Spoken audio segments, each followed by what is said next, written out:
Ayan. Titingnan po natin yung bagong gadget ni Master Ricky. Ang tawag po dito ay Brake fluid tester.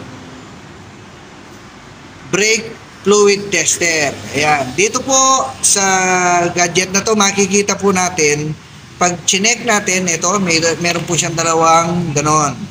Pag chinek po natin to, pag binabad natin sa brake fluid, makikita po ninyo, ayan o, pag okay siya, ayan. Ibig sabihin, pagka more than 1%, but less than 2%, so ibig sabihin po, okay pa siya, ayan. Ayan po. Ngayon, pagka more than 2%, 4%, hindi na po okay ang fluid nyo. So, hindi na po siya accurate. Ayan. Tingnan po natin, ha.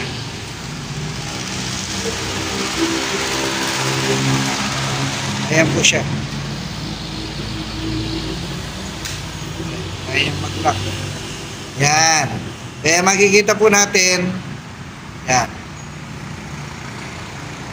So, ito po ang ibababad natin.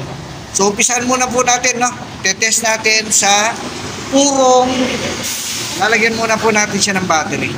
Ang battery po niyan is AAA po. Isa lang. Yan. Titingnan po natin ang pagkakaiba ng walang tubig sa may tubig. So, ibig sabihin, bago natin nilagay yung brake fluid, nag-check tayo ng brake fluid kung kailangan na siyang palitan. Ito po. Ayan. Lalagyan po ni Master Ricky fluid yan. Hop. Ayan po. So, titingnan natin. Ayan. I-on muna siya. Ayan po yung on niya. Ayan. So, on. Ayan na po. Ibababad na po natin.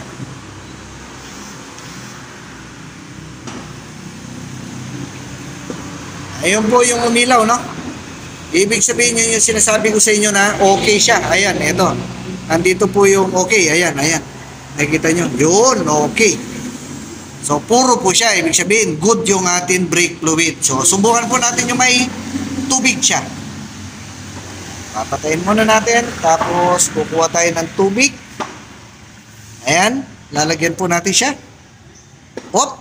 Ayan. Ibig sabihin, may halo po ng tubig yan. Mekos-mekos. Halo-halo po natin siya. Tapos, pag binabad po natin, makikita natin ngayon. So, makikita nyo, wala pong pinagkaiba yung may halong tubig at yung puro. Kaya, yan ang pinagkaiba po. Pagka nahaluan na ng tubig yung brake fluid natin, hindi natin napapansin, mahina po yung kapit ng ating brake. Yung preno. So, ngayon po, titingnan natin ulit. Sige, mastery. On po ulit natin siya. Ibababad po natin. Ayun po, nag-react po yung red, no? Doon sa taas. Ibig sabihin yan, hindi po siya okay. Ayan. Turo mo ito. Yan. Ayan po. So, negative po. Hindi po siya okay ang ating brake fluid. So, ibig sabihin, palitin na siya. Ayan po ang ating brake fluid tester. Salamat po.